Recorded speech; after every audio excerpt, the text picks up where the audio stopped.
नमस्कार दर्शक बंधु, जय जगन्नाथ।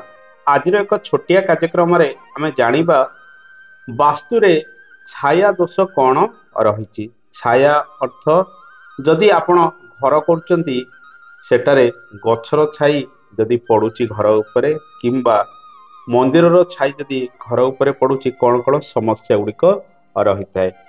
साधारणतः आम जितेबाला घर करिथाउ वास्तुशास्त्र अनुଯାयी विभिन्न घर गुड़िक निर्माण करिथाउ। आमे रहिबा घर करिथाउ, गोशाला मध्य करिथाउ, बाहरे मध्य आमे ग्यारेज घर करिथाउ।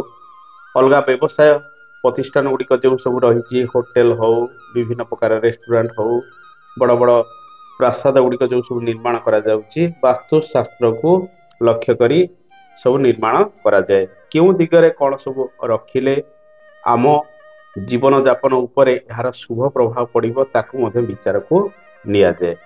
दर्शक बंधु, वास्तुशास्त्र विषय किछि ना किछि समस्तंकर अभिज्ञता अल्प बहुत रही। साधारणतः आम जिते घरटीए करिथाउ से जगाटाକୁ समतुल करिथाउ, परिष्कार परिच्छन्न करिथाउ। एक शुभ तिथि बारे आम घर आरंभ करिथाउ। कर्तार जितेबाला राशि रे गुरु सुधी रही है किंबा रवि सुधी रही है और चंद्र सुधी रही है, से समय कर्ता गृह कार्य गुड़िक आरंभ करने आवश्यक। किंतु अनेक समय आम जानतर हो बा अजाणतर घर गुड़िक मंदिर पार्श्व करिथाउ किंबा मंदिर सम्मुखें करिथाउ।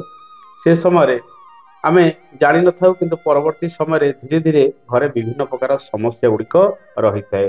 घरर पार्श्व जदि बड़ बड़ गछ लता गुड़िक रही घर उपरकू तार छाई गुड़िक पड़े, से घरे स्वास्थ्य हानि हबार समस्या गुड़िक रही है। सकाळर सूर्य किरण घरे जितेबाला पड़ुची घरर स्वास्थ्य ठीक होता है, किंतु जितेबाला पश्चिमा किरण घर भितर प्रवेश करुच्ची यह स्वास्थ्य हानि करिथाए। यह वास्तुशास्त्र रे लेखा जाइछि। किछि किछि वास्तुशास्त्र विद माने मत देइचंती। शास्त्र में लेखा जाइछि घरर मध्य बा केंद्र बिंदु रे किछि माने आलोक आसीबार व्यवस्था करा जिबा उचित, किंतु छात घरे से सब करिबा प्रायतः अनेक पक्षे संभव हो नहीं। आगे देखुथिबे चाळ घर रहितला, घर मझिरे अगणाटीए रहितला, जहा फल सूर्यालोक सेठारे पड़ी चतुर्दिग को यह आलोकित करुला। किंतु एबे जेहेतु कोठाघर प्रायतः अधिकांश लोकंकर रही, से सब प्रायतः कमी जाइछि। दर्शक बंधु, आपण जितेबाला घर करुचंती जदि घर पार्श्व मंदिर, गिर्जा, पहाड़, मस्जिद किंबा बड़ बड़ वृक्ष रही, से स्थान ठारू दूर रे घर करने आवश्यक। एमानकर छाया घर उपरे पड़िले शुभंकर नुहे। विशेषकर घर उपरे मंदिर, मस्जिद, गिर्जार छाया जदि पड़े यह अनेक क्षेत्र में स्वास्थ्य हानि कराए, सम्मान हानि कराए, अर्थ हानि कराई थाए। जदि देवी मंदिर रही, देवी मंदिर ठीक सम्मुखें आपण घरटीए बनाई, अशुभ फल गुड़िक अधिकांश समय आप भोग करेंगे और से घरे अनेक समय अशांति लगी रहुए। देवी माँ कोप दृष्टि आपण पड़ो, जहाँफल से घरे कलह विवाद अनेक समय लगी रही संभावना रही है। जितेबाला घर निर्माण करुचंती देखंतु मंदिरर छाया जो पर्यंत पड़ुची ताठारू किछि दूरतार आपण घरटीए निर्माण कले भल। मंदिरर छाई जो पर्यंत पड़ुची से पार्श्व आपण घरटीए निर्माण करने अनुचित अटे। एथिपाई छाया मापर 2 गुण छाड़ी घर कले एक प्रकार भय रुहे नाही एवं शुभ फल गुड़िक प्राप्ति होता है।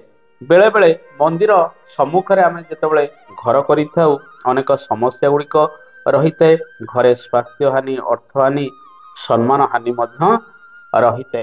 तेणु दर्शक बंधु, आपण जितेबाला घर करुचंती छाया को दृष्टि दे घर निर्माण करने निहाती आवश्यक। जदि आपणकर एपरि किछि समस्या रही बा समस्या आपण आगुरी किछि भोग करचंती, देखंतु जदि मंदिर पार्श्व किंबा गिर्जा किंबा मस्जिद पाखरे आपणकर घर रही, तार छाई आपणकर घर उपरकू पड़ुछि कि नाही।